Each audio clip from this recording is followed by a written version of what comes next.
Hi, my name is Karsyn and I'm a career coach here at Career Services, and today I'm going to be talking to you about how to format your resume. At Career Fair, recruiters have less than a minute to look at your resume, so you want to make it as easy to follow and read as possible. So the first thing you want to do is bold and make your name bigger. The first thing the recruiter should see is your name, so they know who you are and what to call you. Next, you want to make sure you use your MTU email. It just is more professional, it's very simple to follow, and you don't have any weird names or anything like that. You can put your home address over here or current address over here if you'd like. Next, in the summary, you want to tell maybe a little bit about yourself, but also make sure you say what you want. So do you want an internship, or a co-op, or full-time? And what time frame you're looking for. Are you looking for the summer, fall, spring, summer, a whole year long? Really be able to tell them what you're looking for. Next, when you come down to education, you want to make sure you bold your major and you bold your expected graduation date. This just tells them what you're getting your degree in when you're graduating, makes it easy to see. You can put your GPA and departmental GPA on here. We recommend departmental GPA, especially if it's higher than your overall GPA, just to show that major-based classes you're doing really well in. So next you come down to internship and co-op experience. You want to make sure whatever job experience you have is first before project experience, because it shows industry experience and relevancy that way. First thing with the dates, you want to make sure this doesn't end up there. You want everything over on this side. So just tab it back. I like to spacebar until it goes down one line and then spacebar back.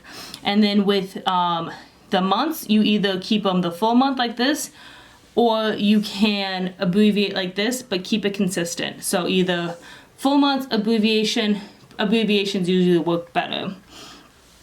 For your bullet points, you want to make sure you either use all periods or no periods. So in this case, you wouldn't want the period here. I like to say no periods. It makes it easier to read since they aren't full sentences. And then finally, with like the bullet points, you want to make sure it's all past tense. So this is analyzed is present tense. So you want to do analyzed performance of customer feedback, just so it all keeps consistent tenses that way. So project experience, even if it is a class experience, you always want to put the dates. You want to be able to tell when you did it from month to year. If I always like to put like September 2018 to December 2018, just so they can see how long you had to work on it. And then same with this is either all bullet points and all periods and no periods.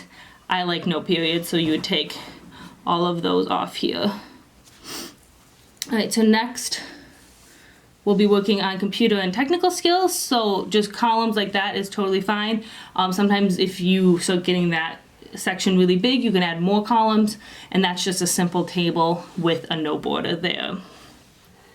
Leadership, again, here we have the present over on this side, so you want to make sure that ends up over here. And then September, perfectly abbreviated. Just make sure if you're going to do periods or not periods with the abbreviations, you also keep that consistent. So basically the main thing is make sure everything's consistent no matter which way you do it. This is fine, just make sure you put MTU as well so they know where it was at, and especially if you're a grad student or a PhD student and you've had undergrad experience, that's also on there. And same with these bullet points, either no periods or all periods.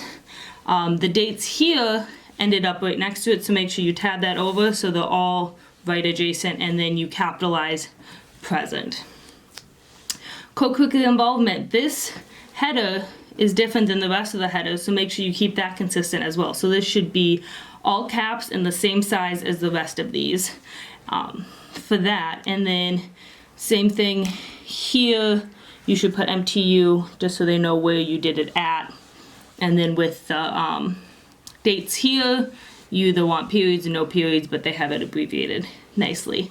Work history, this should be over here. And then if you notice that this dash is different than the rest, you want to make sure there's the same spaces between your dashes and they're the same length consistency throughout the whole thing.